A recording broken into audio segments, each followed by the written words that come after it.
Hello friends, welcome to angel place vlogs. இன்றைக்கி நம்ம சேனலில் ஒரு ஹெல்த்தியான டேஸ்டியான கொள்ளு பருப்பு குழம்பு தாங்க பார்க்க போகிறோம். இந்த குழம்பு ரொம்பவே டேஸ்டியாக இருக்கும். இது இட்லி, தோசை, சாதம், சப்பாத்தி அப்படின்னு எல்லாத்துக்குமே ரொம்ப நல்லாயிருக்கும். இந்த கொள்ளு பருப்பில் அதிகப்படியான சத்துக்கள் இருக்குது. மற்ற பருப்புகளை விட கொள்ளு பருப்பில் அதிகப்படியான இரும்பு சத்துக்கள் இருக்குது. இது எலும்பு மற்றும் நரம்புகளுக்கு அதிக பலனை இது தரக்கூடியது. குதிரைக்கு கூட கொள்ளு அதிகம் கொடுப்பாங்க. அதோட அதிகமாக அது ஓடுறதுனால அது ஸ்ட்ரென்த்துக்காக கொடுப்பாங்க. அதே போல் வீக்காக இருக்கிறவங்களுக்கு இந்த கொள்ளு பருப்பை வாரத்தில் ஒரு முறை நம்ம சமைச்சு கொடுக்கலாம்.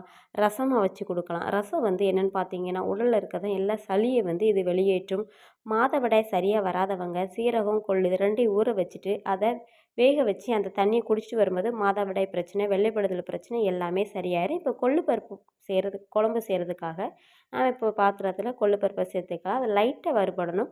ரொம்ப நம்ம கறியை விட்டுக்கலாம். லைட்டாக வாசம் வர்ற வரைக்கும் நாம் இதை லைட்டாக வறுத்து இதை நல்லா ஒரு 2 தண்ணியில் அலசிக்கலாம். அலசிட்டு 1 கப் கொள்ளு பருப்புக்கு ஒரு 4 கப் தண்ணி சேர்த்துட்டு அது கூட காயத்தூள், கொஞ்சம் உப்பு சேர்த்துட்டு நாம் இதை மூடி போட்டு ஒரு 6 விசில் வேக விட்டு எடுத்துக்கலாம். நம்ம காயத்தூள் சேர்த்து வேக வைக்கிறதுனால சீக்கிரமே நல்லாவே வெந்துடும். நம்ம இதை இப்படி கடைஞ்சி வச்சுக்கலாம். அப்படி இல்லைனா மிக்சியில் ஒரு சுற்று மட்டும் சுற்றி அரைச்சி எடுத்து வச்சுக்கலாம். இப்போ நம்ம கொள்ளுப்பருப்பு குழம்பு செய்கிறதுக்கு ஒரு பாத்திரத்தில் அடுப்பில் வச்சுட்டு 1 டேபிள் ஸ்பூன் ஆயில் சேர்த்துட்டு ஆயில் சூடானதுக்கப்புறமா 1 டீஸ்பூன் அளவு கடுகு, 1 டீஸ்பூன் அளவு சீரகம் சேர்த்துக்கலாம். இது 2 பொரிஞ்சதுக்கு அப்புறமா நம்ம காரத்துக்காக இப்போ வரமிளகா சேர்த்துக்கலாம். அதாவது காஞ்ச மிளகா சேர்த்துக்கலாம். மிளகா உங்கள் காரத்துக்கு தக்கன சேர்த்துக்கங்க. நான் 3 வரமிளகா சேர்த்துருக்கேன். ஏன்னா நம்ம பச்சை மிளகாவும் சேர்க்க போகிறோம், மசாலாவும் சேர்க்க போகிறோம். இப்போ ஒரு 10 சின்ன வெங்காயத்தை உரித்து கழுகிட்டு அதை 2ஆக கட் பண்ணி அதை சேர்த்துக்கலாம். ஒரு 10 பல் பூண்டையும் உரித்து நம்ம இதோட சேர்த்துக்கலாம். சேர்த்துட்டு இது எல்லாத்தையும் நம்ம நல்லா வதக்கி விட்டுடலாம். வெங்காயம், பூண்டு இது நல்லா வதங்கணும். வெங்காயம் நல்லா கண்ணாடி பதத்துக்கு வதங்குற அளவுக்கு நம்ம வதக்கி விட்டுடலாம். இப்போது நம்ம ஒரு தக்காளி பழத்தை எடுத்து அதை மிக்சியில் ஒரு சுற்று மட்டும் சுற்றி அடித்து எடுத்து வச்சுக்கலாம். நல்லா பழுத்து தக்காளியாக இருந்தால் நீங்கள் பிசைஞ்சு கூட நீங்கள் சேர்த்துக்கலாம். இப்போது நம்ம மிக்சியில் அடித்ததான தக்காளியை இப்போ இதோட சேர்த்துடலாம்.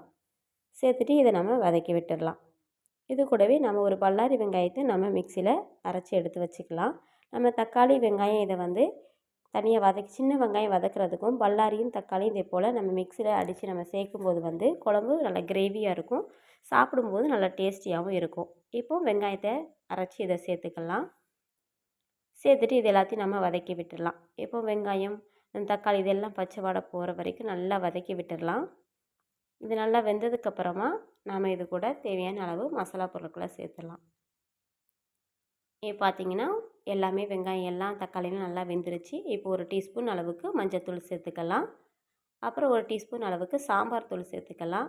2 டீஸ்பூன் அளவுக்கு மல்லித்தூள் சேர்த்துக்கலாம். 1 டீஸ்பூன் அளவுக்கு வீட்டில் அரைச்ச குழம்பு மசாலா தூளை சேர்த்துடலாம். இதுக்கு குழம்பு மசாலா சேர்த்தா நல்லாயிருக்கும். அப்படிலாம் நீங்கள் வத்தல் தூள் இருந்தால் சேர்த்துக்கோங்க. சேர்த்துட்டு இது எல்லாத்தையும் நம்ம நல்லா வதக்கி விட்டுடலாம். மசாலா வாடை பச்சை வாசனை போகிற வரைக்கும் நாம் இதை வதக்கி விட்டுடலாம். இப்போ நாம் இது காரத்துக்காக ஒரு பச்சை மிளகாவை நம்ம இதோட சேர்த்துடலாம். பச்சை மிளகா லைட்டாக நடுவில் கீறிட்டு நம்ம சேர்த்துக்கலாம். அது கூடவே கருவேப்பிலை தலையும் சேர்த்துட்டு இதை வதக்கி விட்டுடலாம். இப்போது ஒரு பெரிய நெல்லிக்காய் அளவு புளியை ஊற வச்சு அந்த தண்ணியை நம்ம கரைச்சி எடுத்துக்கலாம். அந்த தண்ணியை நம்ம இப்போ இதோட சேர்த்துடலாம். புளி தண்ணியை சேர்த்துட்டு இப்போ நம்ம வதக்கி விட்டுடலாம். இப்போ அந்த புளியோட பச்சை வாசனை எல்லாம் போகிற வரைக்கும் நல்லா இதை கொதிக்க விட்டுடலாம். இந்த கொள்ளு பருப்பு நம்ம ரசம் செஞ்சு கொடுக்கும்போது குழந்தைங்கள்லேருந்து பெரியவங்க வரைக்கும் எல்லாருக்குமே சளி பிரச்சனைலாம் சரியாயிடும். சில பெண்களுக்கு மாதவிடாய் பிரச்சனை இருக்குது, வெள்ளைப்போக்கு பிரச்சனை இருக்குது. அவங்களாம் இந்த கொள்ளு பருப்பில் ரசம் இல்லைனா அது சீரகம் இதை போட்டு நம்ம கொதிக்க வச்சு குடிக்கும்போது அந்த தண்ணீரில் எல்லாம் சரியாயிடும். இப்போ நாம் கொள்ளு மிக்சியில் ஒரு சுற்றி சுற்றி எடுத்து வச்சுருக்கோம்.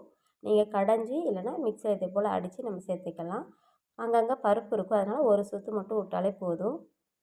நல்லா மைய அரைக்க வேண்டிய அவசியம் இல்லை. இப்போ கொள்ளுப்பருப்பு எல்லாத்தையும் நம்ம சேர்த்துட்டு இப்போ நாம் இதை நல்லா கலந்து விட்டுடலாம். இப்போ குழம்புக்கு தேவையான அளவு தண்ணீர் அந்த மிக்ஸி ஜாரை மட்டும் கழுவி அந்த தண்ணியை நான் சேர்த்துருக்கேன்.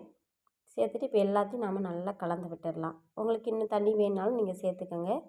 நம்மளுக்கு கொஞ்சம் குழம்பு நல்லா குழுன்னு இருந்தால் தான் நல்லாயிருக்கும் கொள்ளுப்பருப்பு குழம்பு. நம்ம தண்ணி சேர்த்தா கூட கொஞ்சம் நேரம் ஆனப்போ இதுவுமே கெட்டியாயிரும்.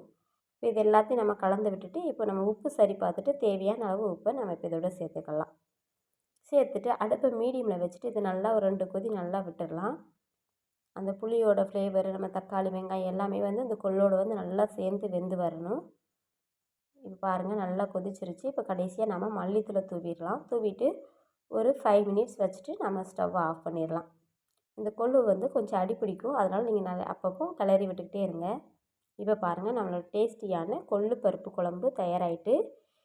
இதே மாதிரி குழம்பு உங்கள் வீட்டில் ட்ரை பண்ணி பாருங்கள். இந்த வீடியோ உங்களுக்கு பிடிச்சிருக்கு நம்புகிறேன். பிடிச்சிருந்தால் லைக் பண்ணுங்கள், கமெண்ட் பண்ணுங்கள். தொடர்ந்து அடுத்த வீடியோவில் சந்திப்போம். நன்றி, வணக்கம்.